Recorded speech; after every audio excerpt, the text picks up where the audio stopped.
All right, welcome to the very exciting PowerPoint about how to write a DBQ in AP US History.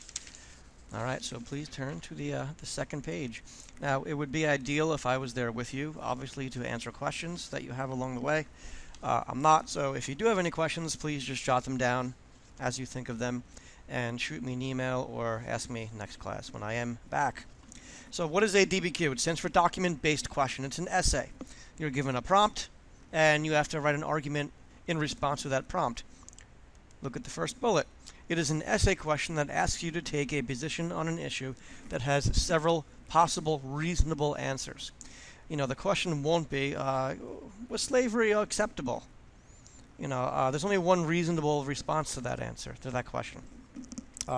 So they're not testing you on whether or not you get the answer right or wrong, so to speak. They're basically, you'll be assessed on your ability to make a claim and back it up with evidence that you've gotten from your brain and from the document excerpts that they provide to you. All right. So there's no right or correct response, and you must craft a thesis statement based on your own knowledge and your interpretation of the evidence presented. Your thesis is your claim, what it is you're trying to argue. All right. So next slide. You will need to combine your outside historical knowledge and a significant amount of knowledge gleaned or taken from the documents to demonstrate your ability to craft an argument. Let's look at the note underneath. This may take a little bit to discuss. So if you look underneath the third slide, there will be one DBQ on the AP exam next year. Each document-based question will test one of the following historical thinking skills: causation, change in continuity over time, comparison, or contextualization. And if you want to, I would suggest maybe you jot down what each of these things are. Causation, they will be testing your ability to discuss the long-term and short-term causes of an event, an idea, or a process. What caused the Civil War? What caused the Civil Rights Movement? All right. The second skill that they might expect you to demonstrate would be change in continuity over time. The ability to have a complicated outlook on something, meaning how it changed, but also how things stayed the same at the same time. A good example would be slavery, right? Slavery ends in 1863 and then 65. From the Emancipation Proclamation was 63, and the 13th Amendment was 65. But after slavery was ended, the South went to great lengths to effectively almost recreate what slavery was like for African Americans down south, you know, through sharecropping and the convict lease system and restrictions on voting and the Klan and stuff like that.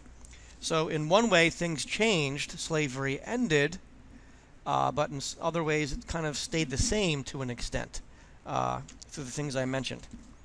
So they want you to show that you're able to describe that. Comparison is another skill, basically talking about the similarities and differences between two different events or ideas or processes. You know, how was the Vietnam War, how is it similar to the War on Terror? Which would be a question from US too.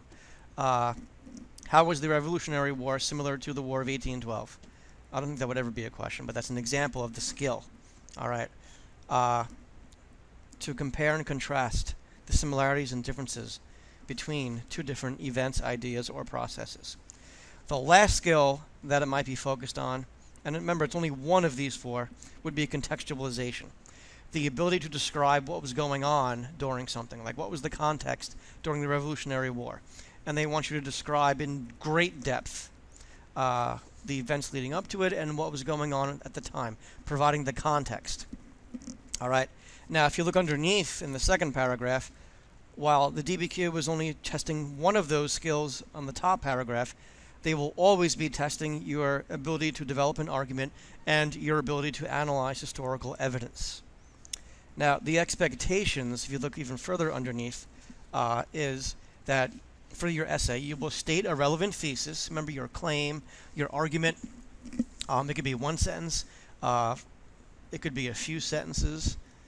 If you were told it only has to be one, it can be a few. It is what you say it is, basically. You control the thesis. It doesn't control you. So basically, you're stating your argument and introducing your evidence. That's your thesis statement. We'll talk more about that. You will be expected to support your thesis with evidence from all or all but one of the documents.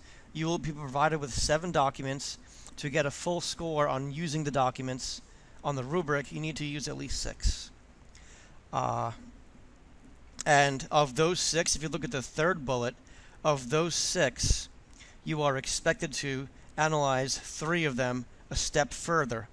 A step further than just mentioning them. You're expected to describe the audience of the document. Who's supposed to read this document?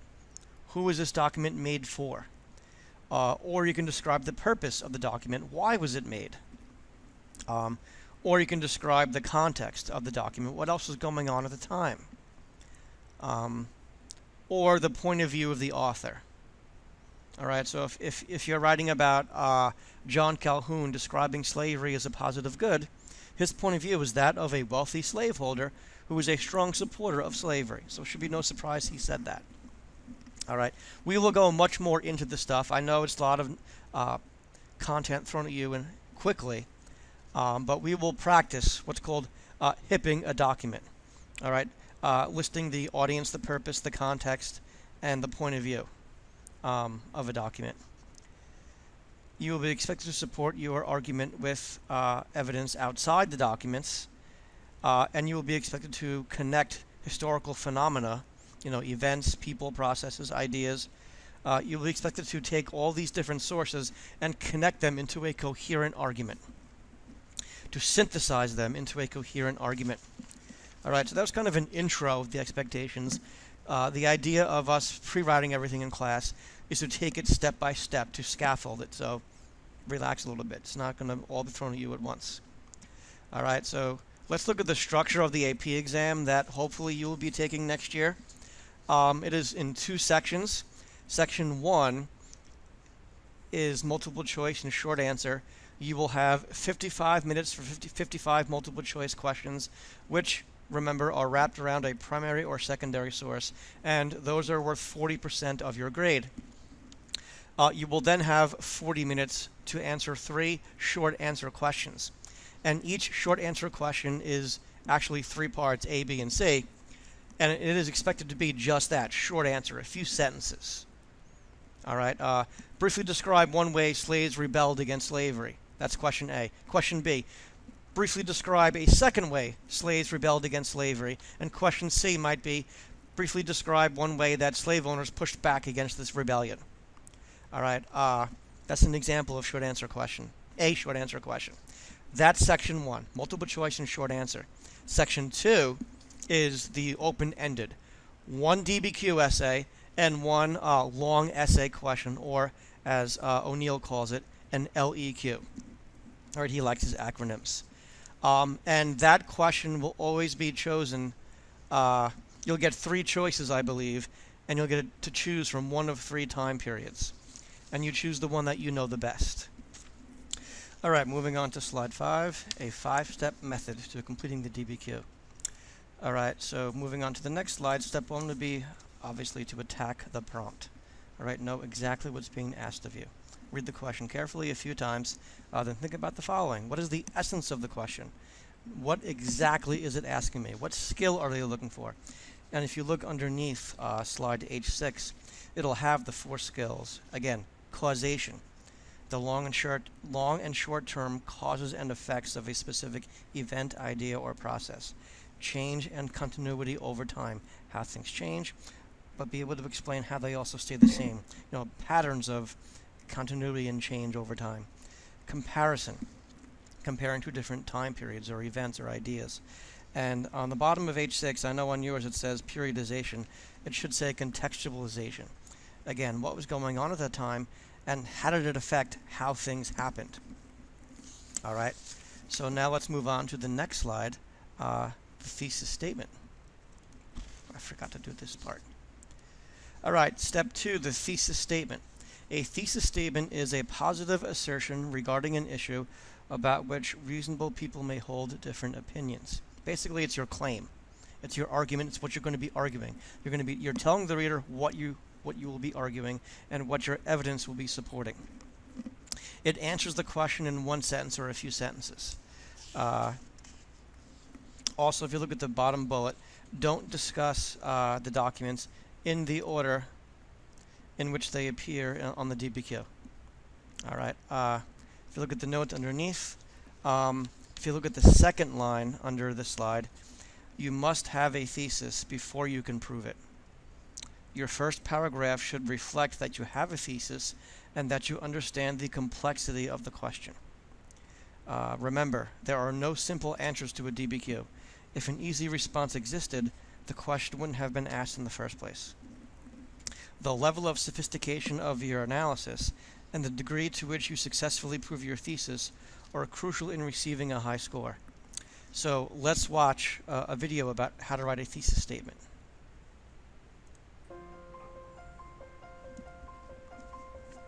In order to write a successful essay, it is vital to formulate a clear, specific thesis statement. The thesis states the point of your paper. It tells the reader what your paper is about.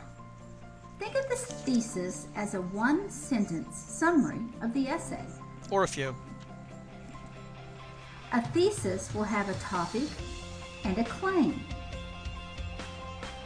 The claim tells the reader your attitude, your opinion, or your point about the topic.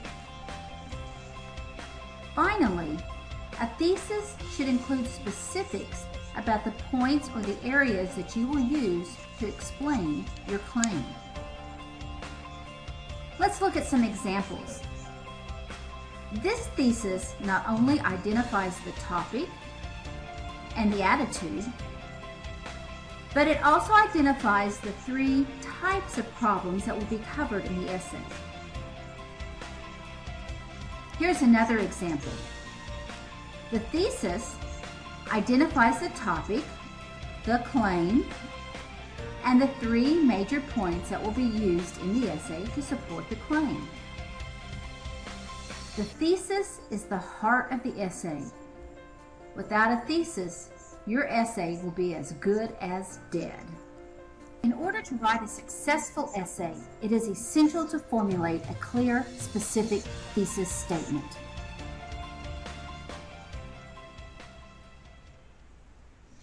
All right, so again, introduce your topic, introduce your claim, and introduce the arguments you will make supporting your claim.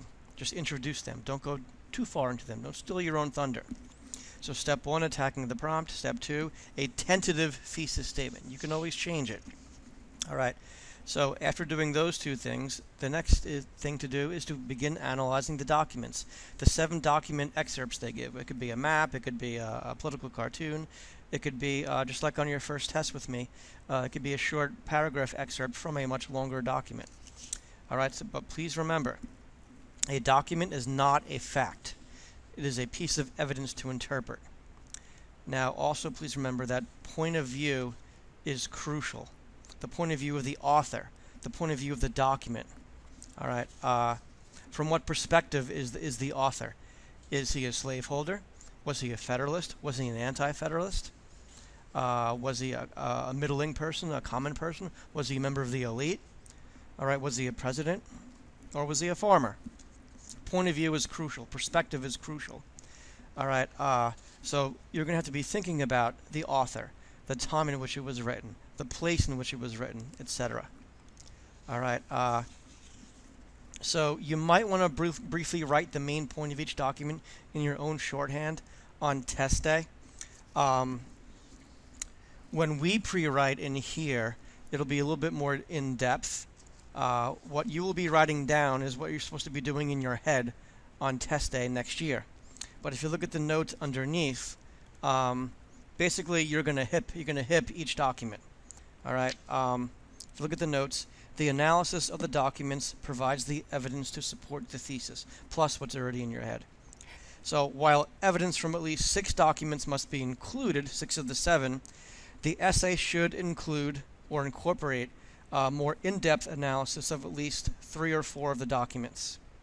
All right.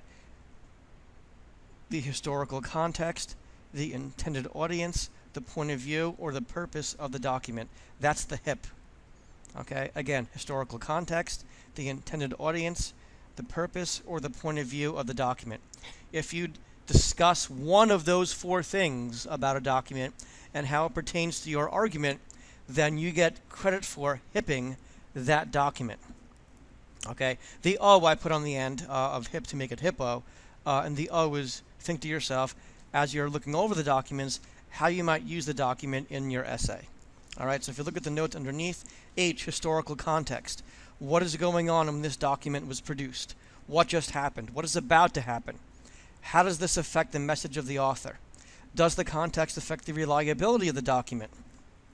Okay, so that's the H in HIP. What was going on at the time? All right, the I in HIP, intended audience.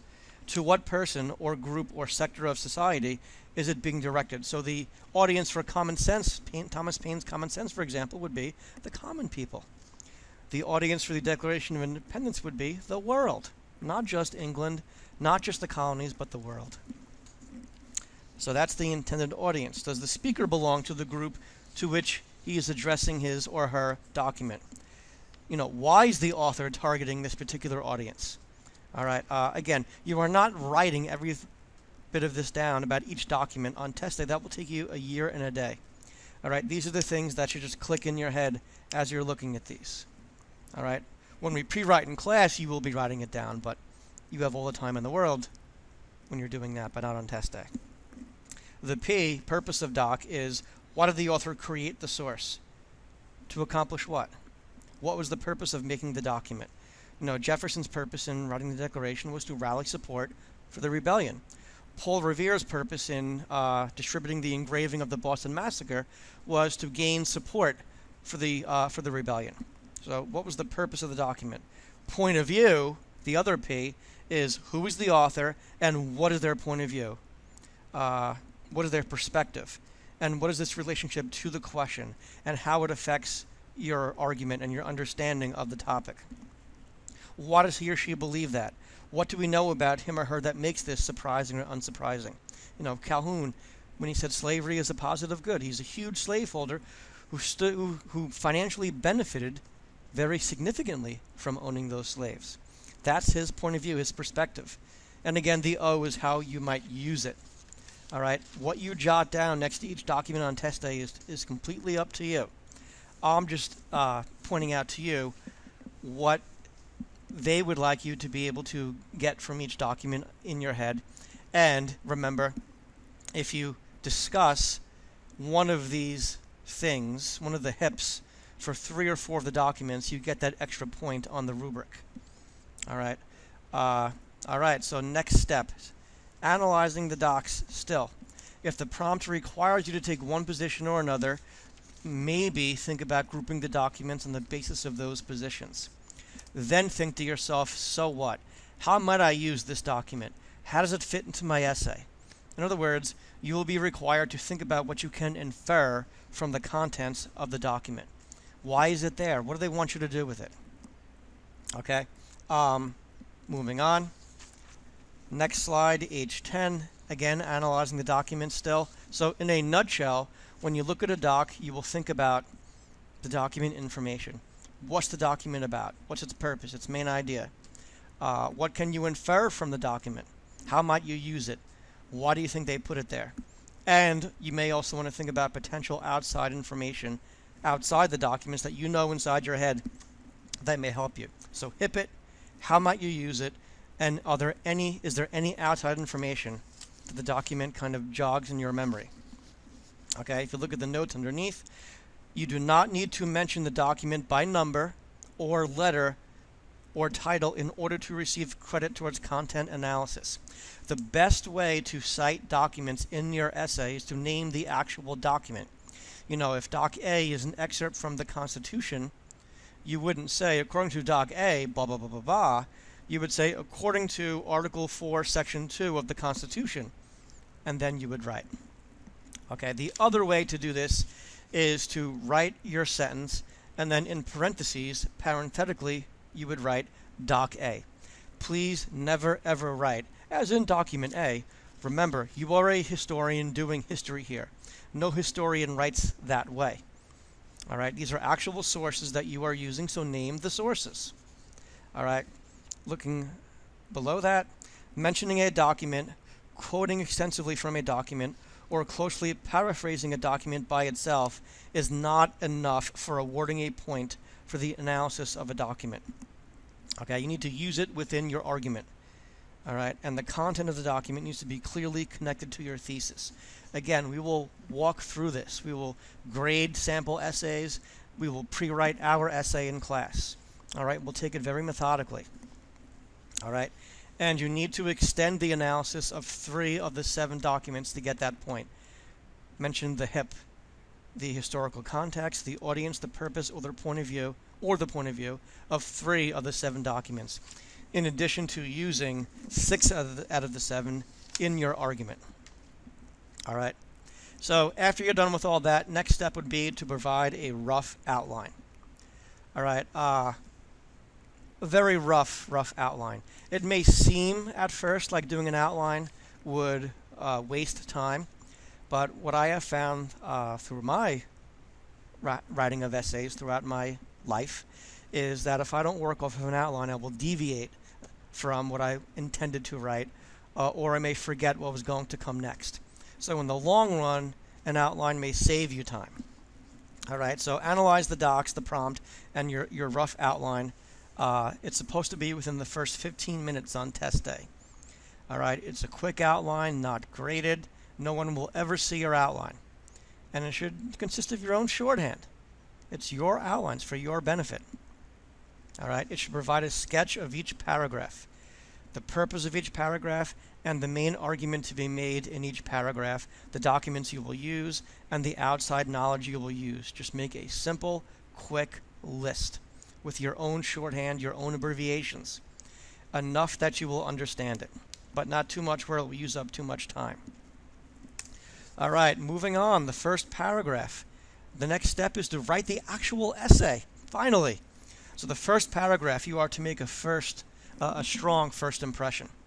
The reader should know your position on the question unequivocally after the first paragraph. If you look at the note underneath, in the first paragraph of your essay, you need to provide insight, that is, analysis, perspective, and point of view into the complexity of the question. This is particularly important if you want to get the highest essay scores. You should make a strong first impression. Be confident. Try to impress the reader with your analysis of the question. Above all, the reader should know your position on the question unequivocally after the first paragraph. So do me a favor, right underneath this slide, please write thesis plus context. Thesis plus context. That is the first paragraph. Tell the reader what you're going to be arguing, and tell the reader what was going on at that time that you are writing about. Again, thesis plus context equals first paragraph. That's the easiest way to do it, to get those points for thesis and for contextualization, which, as you will see, are both on the rubric. All right, so let's talk about the contextualization in the first paragraph. You are to explain the broader historical events, the developments, or the processes immediately relevant to the question. All right, this all should be addressed first in the introduction. It's the best place to put it to save time, basically. You're in a time crunch here on test day. It sets the scene for the reader, and it acknowledges events or developments going on at the same time period. And it must be a full discussion. Think 3 to 4 sentences. You cannot provide context in 1 or 2 sentences. It should be more. Okay? So again, your intro is thesis plus context. All right? Now let's go to the body paragraphs. In the body paragraphs, of which there should be 2 or 3 or 4, you are to stick to the facts. You are to make sure that each point you make supports your thesis and is substantiated or backed up or supported by historical evidence that you get from the docs or from your outside knowledge. All right, again, include outside knowledge and cite a majority or maybe all of the documents. The goal is 6 out of the 7. Okay, so if you look underneath this slide, the second paragraph, each body paragraph. This is the formula for each body paragraph. It is a claim backed up by evidence. That's all each paragraph is. Claim plus evidence. Claim plus evidence. The claim is the topic sentence. You are telling the reader what you will be claiming in that paragraph, and then you will back it up with evidence. All right? And there is really no magic number of sentences that equals a paragraph. Remember, each paragraph has a purpose. The purpose is to prove your claim. If the claim is not yet proven adequately, the paragraph is not over. If it is, paragraph's over. It's over when you say it's over, when it serves its purpose, proving the claim. So claim plus evidence equals each body paragraph.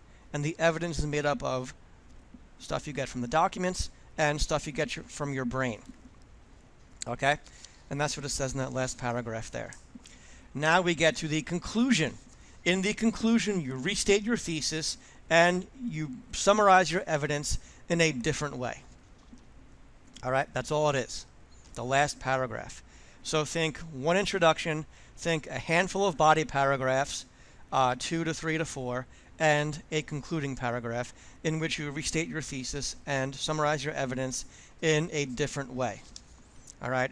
It's where you say things like, I think, by talking about this and that and this and that, I have proven that, yada, yada, yada. All right? It's where you show off how smart you are and talk about how you think you're right in a very academic, scholarly, non-condescending, non-arrogant way. All right? So again, the format is to attack the prompt, to write your tentative thesis, to analyze the documents, to write a rough and quick outline, and to write the actual DBQ. All right? Now, some facts and tips. Next slide, slide H17. All right? You are, again, remember, you are synthesizing the information that is in the documents rather than paraphrasing or quoting the documents. This is not a reading comprehension test. It is not simply just telling us what each document meant test. You are organizing all this seemingly unconnected evidence from your head and from the documents into a coherent argument. So you are to synthesize it and combine it into an argument rather than just simply paraphrasing it or simply quoting the documents. A quote should never be a standalone sentence. Quotes should be short and sweet and flow within your text. All right? You are to use the main idea of any document to support your thesis. Don't rely too heavily on quoting it. All right? Again, use excerpts that are within your text. And please remember, documents are meant to trigger recollection of relevant outside information to include in your responses. You know, on your DBQ, there will be a very short excerpt from one of the Federalist essays by Madison that's intended to jog your memory of his larger arguments. All right. Next slide, H18. As you will see, there is a category on the rubric, the DBQ rubric, for outside knowledge. All right. So you only have to use, to get the point, one piece of outside knowledge, but I recommend a whole lot more. It really should not be an issue. Okay? And again, if you use outside knowledge to hip one of the documents, it won't count as your outside knowledge for the essay. So the more of it, the better. And the rubric is also, the rubric changes every few years. All right? So use as much outside knowledge as you can. Be prepared to write a concession paragraph just before the conclusion. In other words, if the prompt asks you to choose a side, all right, you should include a paragraph that concedes there is another side, maybe summarize its argument, and maybe talk about why you think yours is better. So a concession paragraph acknowledges challenges and conflicts to your argument, but be careful, this paragraph should never repudiate your thesis, should never just prove you wrong. You're saying that this exists, it's a reasonable argument, but you think yours is better.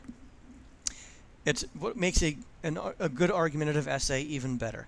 Its inclusion in your essay demonstrates that you are attuned to the complexity and controversy that may surround the issues in your answer. So if you look at the note underneath, Outside examples should be examples that are briefly analyzed and connected to your argument. They should not just be mentioned, and they cannot be too vague. That goes with the first bullet on this slide. Have gobs of outside knowledge as much as possible. All right, next slide, the last one. We're finally there. All right, this is basically the format of your essay. All right, first paragraph, introduction. You state your thesis and you provide context. All right, so letter B for intro, you can actually change the B to context. State your thesis, provide context. Each body paragraph is claim plus evidence. So body paragraph 1 is your first reason. Body paragraph 2 is your second reason. 3 is your third reason, so on and so forth. And your conclusion is restating your thesis in different words and summarizing your evidence and talking about why you're right and why your essay is so great.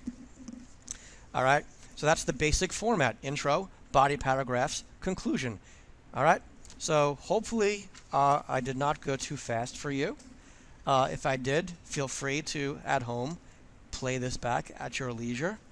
And hopefully, if you have any questions, which I hope you do, you wrote them down, because if history is any indication, this usually takes longer than one period.